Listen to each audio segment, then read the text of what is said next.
मेरे अजीज दोस्तों, अल्लाह रब्बुल इज्जत रहीम है, अल्लाह करीम है, अल्लाह गफ्फार है, अल्लाह सत्तार है और इसकी गफ्फारियत, इसकी सत्तारियत का ज़ुहूर मुख्तलिफ मौक़ों पर होता रहता है। आम जिंदगी में भी अगर मुशाहिदा किया जाए तो बाज़ औक़ात बल्कि अक्सर औक़ात हमें ऐसी चीज़ से नवाजा जाता है जिसके हम मुस्तहिक़ नहीं होते। हमारी औक़ात से बढ़कर अल्लाह रब्बुल इज़्ज़त हमें अता फरमाते हैं और हकीकतन और गौर तदब्बुर किया जाए तो पता चलता है कि वाकई अल्लाह मैं इसका मुस्तहिक़ नहीं था, मैं इसका मुस्तहिक़ नहीं था, तूने मुझे ये मकाम दे दिया। मिसाल के तौर पर आज मुझे अल्लाह ने यहाँ बिठाया है तो हकीकतन मैं इसका मुस्तहिक़ नहीं था, अल्लाह ने अपने फजल से बिठा दिया। अल्लाह ने अपना ख़ास फजल किया और हर एक अपनी ज़िंदगी में ये मुशाहिदा कर सकता है कि उस पर अल्लाह का कितना बड़ा फजल है, अल्लाह का कितना बड़ा इनाम है। क़यामत के दिन जब जहन्नुम और जन्नत इस बात की मुंतज़िर होगी कि जन्नत चाहेगी कि मेरे पास आ जाए, जहन्नुम चाहेगी कि मेरे पास आ जाए, तो उस वक्त एक शख्स को लाया जाएगा जिसने 80 साल अल्लाह रब्बुल इज़्ज़त की बेरिया इबादत की हो। 80 साल एक बड़ा अरसा होता है और बेरिया इबादत, बेरिया क्या है कि जिसके अंदर रियाकारी ना हो, दिखलावा मकसूद ना हो, और जब जिस अमल के अंदर रिया नहीं है आप समझ सकते हैं कि वो इखलास से कितना भरा हुआ अमल होगा।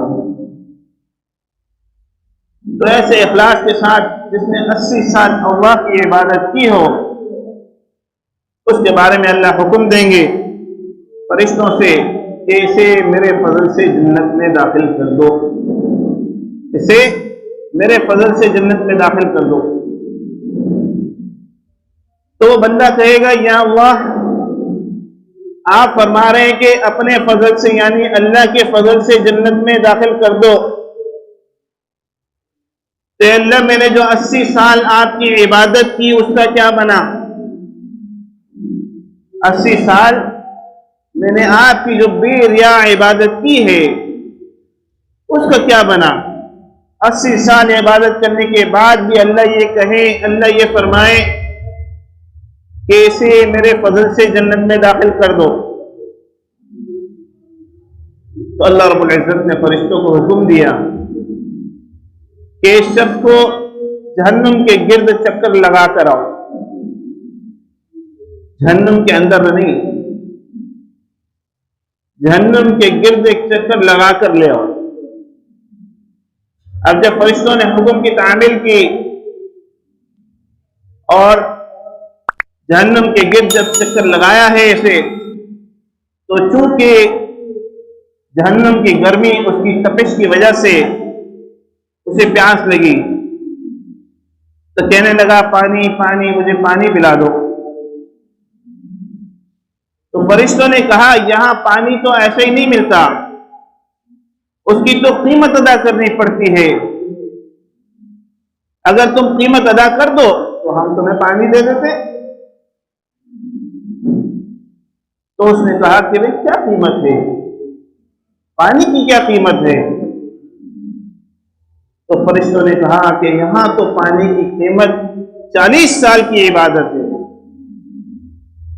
अगर आप अपनी 40 साल की इबादत हमें दे दो तो हम आपको पानी पिला देते। तो चूंकि प्यास की शिद्दत थी, उसने कहा ठीक है, मैंने अपने 40 साल की इबादत दे दी, आप मुझे पानी पिला दो। उसे पानी पिला दिया जाता है, फिर अल्लाह रब्बुल इज्जत के हुजूर हाजिर किया जाता है। फिर ये तो 40 साल की इबादत गई, 40 साल की तो फिर भी बाकी है। फिर अल्लाह के फजल से जन्नत में जाए तो 40 साल का क्या बनेगा? अल्लाह रब्बुल इज्जत ने फरमाया इसे एक और चक्कर लगा कर लिया, इसे एक और चक्कर जहन्नम के गिर्द लगा कर ले आओ। जब दोबारा ऐसे जहन्नम के गिर्द चक्कर लगाने के लिए ले जाया गया तो फिर से उसे प्यास लगी और कहने लगा पानी पानी। तो फिर फरिश्तों ने वही बात कही कि यहां तो पानी एवज के तौर पर मिलता है, कोई चीज देने से मिलता है, ऐसे ही नहीं मिलता। भाई क्या चीज देने से मिलता है? तो भाई पानी तो 40 साल की इबादत अगर दे दो तो हम पानी दे देते। अगरचे वहां मौत नहीं है, लेकिन बाद औकात प्यास की शिद्दत ऐसी होती है, ऐसे लगता है कि हम मर जाएंगे। हमें तो अल्लाह ने अपना फजल रखा है, खाना पानी सब कुछ मिल जाता है, तो हमें उस चीज का इतना एहसास नहीं होता। लेकिन बाज़ इलाके ऐसे होते हैं, बाज़ जगह ऐसी होती है, आप पाकिस्तान में भी चले जाएं, मुख्तलिफ इलाकों में दूर दराज थरपार कर वगैरह आप चले जाएं तो आपको एहसास होगा कि पानी की क्या कीमत है। तो अगरचे वहां मौत तो नहीं होगी, मौत को भी मौत दे दी जाएगी। अल्लज़ी खलक़ल मौत वल हयात, अल्लाह वो जात है जिसने मौत को भी पैदा किया और जिंदगी को भी पैदा किया। लेकिन जिंदगी तो बाकी रखी जाएगी, मौत को मौत दे दी जाएगी, उसके बाद मौत नहीं आएगी किसी को। अब क्या करे? बिलाखिर उसे 40 साल की इबादत के एवज पानी लेना पड़ा। अब 40 साल की इबादत पहले जा चुकी, 40 साल की इबादत अब चली गई। अब जब अल्लाह के हुजूर हाजिर किया गया है, अल्लाह कहेंगे बोल क्या कहता है? कि अल्लाह आपके फजल के बगैर तो जन्नत में कोई जा ही नहीं सकता, आपके फजल के बगैर जन्नत में कोई नहीं जा सकता। तो 2 गिलास पानी, 2 मर्तबा की प्यास उसकी बुझाई गई, 80 साल की इबादत गई। अब हम और आप मुशाहिदा करें कि हमें इतने साल हो गए इस दुनिया के अंदर आए हुए, किसी के 20 साल हो गए, किसी के 30 हो गए, किसी के 50 हो गए, किसी के 60 हो गए, किसी के 70 साल इस दुनिया में आए हुए हो गए। हम और आप देखें कि हमने कितने गिलास पानी पिए और कितना अल्लाह का शुक्र अदा किया। अल्लाह हमसे माल नहीं चाहते, अल्लाह हमसे माल नहीं चाहते, अल्लाह को अपनी इबादत चाहते हैं। वमा खलक़तुल जिन्न वल इंसा इल्ला लियअबुदून, कि अल्लाह ने जिन्नात और इंसान को अपनी इबादत के लिए पैदा किया है। सारे काम करे, वो तिजारत भी करे, वो मईशत के एतबार से भी मेहनत करे, वो अपने मकान भी तामीर करे, वो निकाह भी करे, वो अपने बीवी बच्चों के हुकूक भी अदा करे, वो माशर के हुकूक भी अदा करे, पड़ोसियों के हुकूक भी अदा करे, वो सफर में भी रहे, वो हजर में भी रहे, वो खाए भी, वो पिए भी, अल्लाह की नेमतों से लुत्फानंदोज भी हो, वो सैर और तफरीह भी करे, सारी चीजें करे, लेकिन अल्लाह की नाफरमानी ना करे, अल्लाह की नाफरमानी ना करे। अल्लाह को यही मकसूद है, अल्लाह को यही मकसूद है। ना तिजारत की ममानियत है, ना निकाह की ममानियत है, ना बीवी बच्चों के साथ हंस बोल के रहने की ममानियत है, ना माशरती हुकूक की ममानियत है, किसी चीज की ममानियत नहीं। अगर ममानियत है तो अल्लाह की नाफरमानी की ममानियत। अतीउल्लाह व अतीउर रसूल, दो हुक्म, अल्लाह की इताअत, अल्लाह के रसूल की इताअत, बस। आप खाना भी खाएं, आप पानी भी पिए, सारे काम आप करें, बस अल्लाह की नाफरमानी ना। तरीका तब्दील कर ले अपना। अगर आप सुन्नत रसूल के तरीके पर नहीं है तो उस तरीके को तब्दील कर। आप अगर बाएं हाथ से खाते तो दाएं हाथ से खाएं, आप खड़े होकर खाते तो आप बैठ के खाएं, आप खड़े होकर पानी पीते तो आप बैठ के पिए, आप मस्जिद के अंदर दाखिल होते उल्टे पांव से तो आप सीधे पांव से दाखिल हो जाए, आप मस्जिद से बाहर निकलते सीधा पांव रखते तो उल्टा पांव रख के निकल जाए, आप तिजारत करते हो तो दुआएं पढ़ते हुए करो, आप मामलात करते हो तो हुकूक का ख्याल रखो, कहीं किसी को आप धोखा तो नहीं दे रहे, किसी के साथ आप धोखा तो नहीं कर रहे, कहीं किसी को झूठ बोलकर माल तो फर्क नहीं कर रहे। बस ये मामूली सी रद्द बदल अपनी जिंदगी के अंदर ले आने से अल्लाह की रजा आपको नसीब हो जाएगी। कोई लंबे चौड़े अहकामात नहीं है, कोई लंबे चौड़े अहकामात नहीं। अब जहां तक बात है, लोग कहते हैं कि दीन में जबरदस्ती नहीं है, दीन में जबरदस्ती नहीं है, अमल करो तो करो, नहीं करो तो नहीं करो। ऐसा है भाई, मर्जी अपनी, ऐसा है। बात याद रखो, कुछ लोग अगर चलते हुए जा रहे हैं, उन पर कोई पाबंदी नहीं है, उन्होंने लिबास कोई सा भी पहना है, कोई पाबंदी नहीं है, हाँ उन्होंने सलवार कमीज पहने हैं, हाँ उन्होंने पैंट कोट पहना हुआ है, हाँ उन्होंने सर पर टोपी रखी है, हाँ उन्होंने इमामा सजाया है, हाँ उन्होंने कुछ भी नहीं पहना, हाँ उन्होंने जूते पहने हैं, हाँ उन्होंने चप्पल पहने हैं, हाँ उन्होंने सैंडल पहने हैं, इन पर कोई ममानियत नहीं। लेकिन जो चंद लोग जा रहे हैं, उसमें से अगर दो चार लोग ये कहें कि हजरत मैं फौज में भर्ती होना चाहता हूं, मैं फौज में भर्ती होना चाहता हूं, तो क्या करेगा? उस इदारे वालों से राब्ता करेगा, उनसे बात करेगा और उनकी जो शराइत और जवाब होंगे उनको मानेगा और कहेगा ठीक है, आपकी फौज में शमूलियत कर ली गई है और आप कल से आ जाए। उसी लिबास के अंदर जाएगा, उसे कोई रखेगा? उस लिबास के अंदर तो नहीं रखेंगे, क्योंकि तो आप तो पहले ही उसूल की खिलाफ वर्जी कर रहे हो, आप निकल जाओ, आपकी हमें जरूरत नहीं। लिबास भी वो हो, सिर्फ टोपी ना हो फिर भी नहीं रखेंगे, लिबास भी हो, टोपी भी हो, जूते वैसे ना हो जैसे उनकी तरफ से एहतिमाम है, फिर भी निकाल दें, जाओ अपना काम करो। अब आप कहोगे ये तो कोई पाबंदी है ही नहीं, हम जैसे मर्जी चाहे चले जाए, तो दीन का एक दायरेकार है। आप और हम अल्हम्दुलिल्लाह मुसलमान हैं, जब मुसलमान हैं तो फिर ये क़ुयूदात हैं, फिर ये कैद है।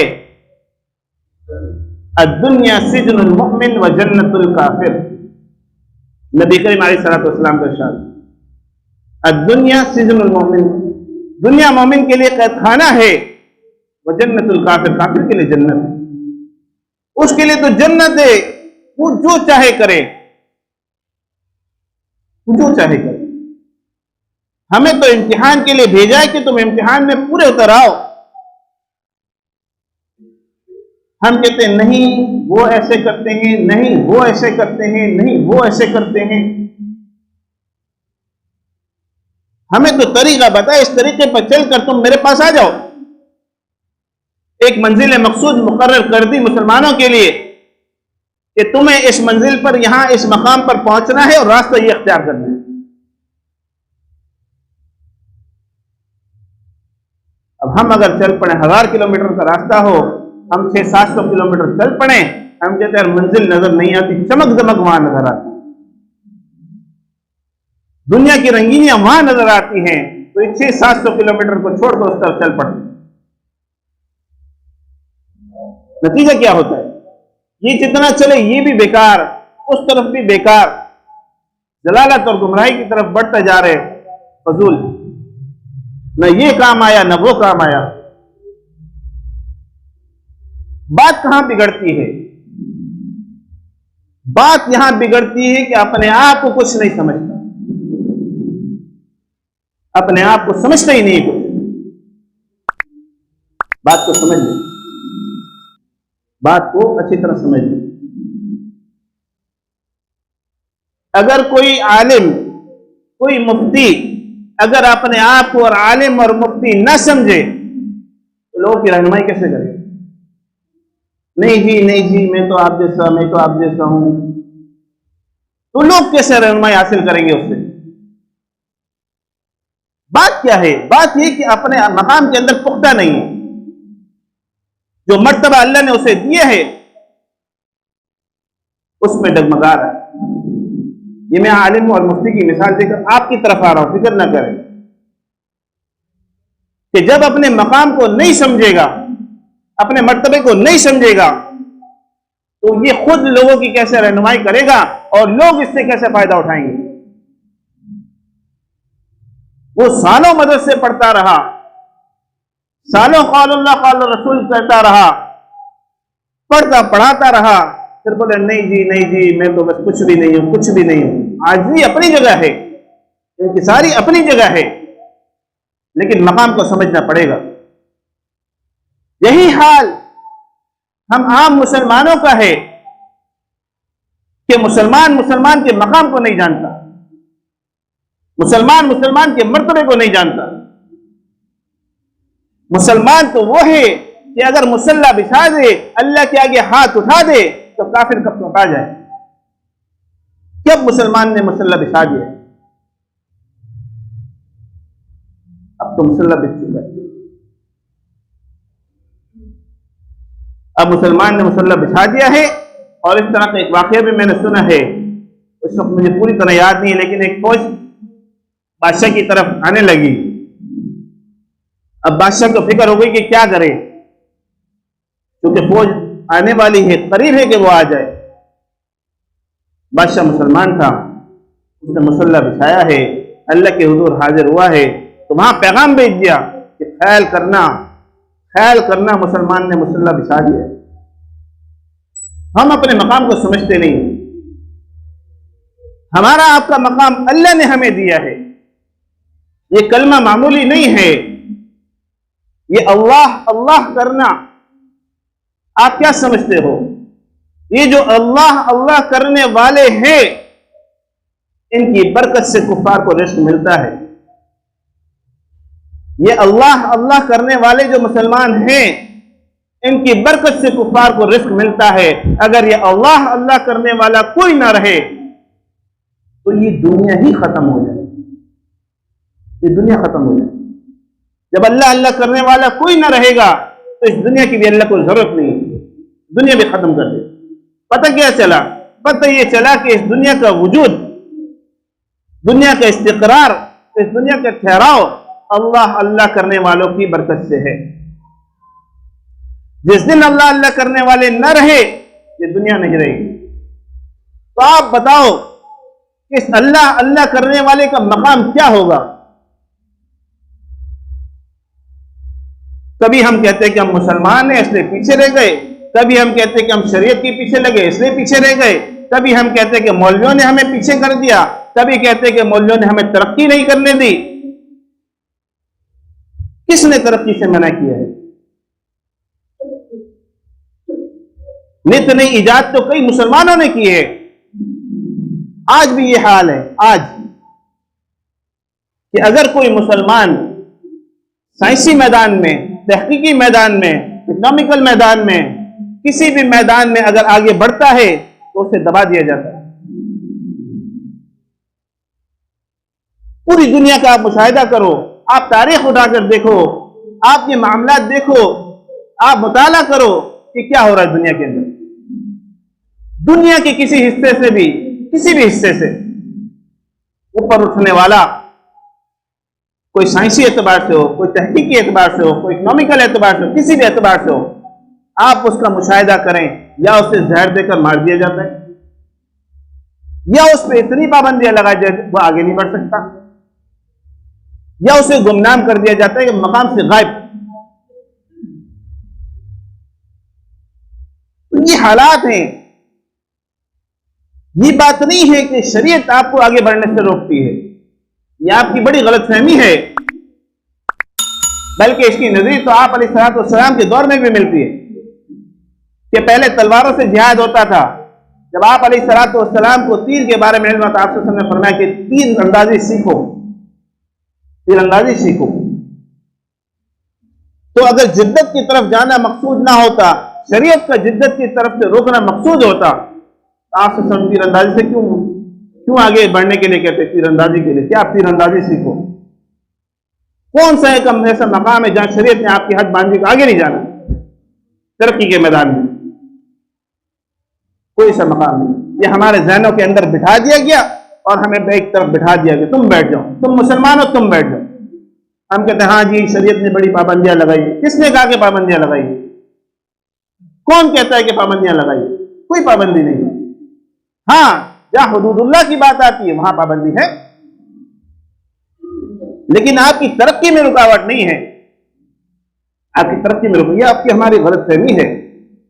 तरक्की करने से मुसलमान को नहीं रोका गया, रोका है हमारे इन जहनों ने। हम चूंकि बाहर निकलते नहीं हैं, हम कहते हैं कि बस जो नसीब में है, जो मुकद्दर में, शरीयत ही नहीं सिखाती, शरीयत ही नहीं सिखाती। शरीयत तो कहती है आप आगे बढ़ो, आप मैदान में आओ, आप इन चीजों को सीखो। हम और आप ज़हनी तौर पर काहिल हो चुके हैं, सुस्त हो चुके हैं। हम कहते हैं नहीं जी आखिरत ही है सब कुछ, तो इसलिए दुनिया में हम जो बस वो ऐसे ही रहेंगे। ऐसी बात नहीं है। आपका जब दुनिया में मकाम नहीं होगा तो आप कुफार से मुकाबला कैसे करोगे? आपका दुनिया में कोई मकाम नहीं होगा तो आप कुफार से कैसे मुकाबला करोगे?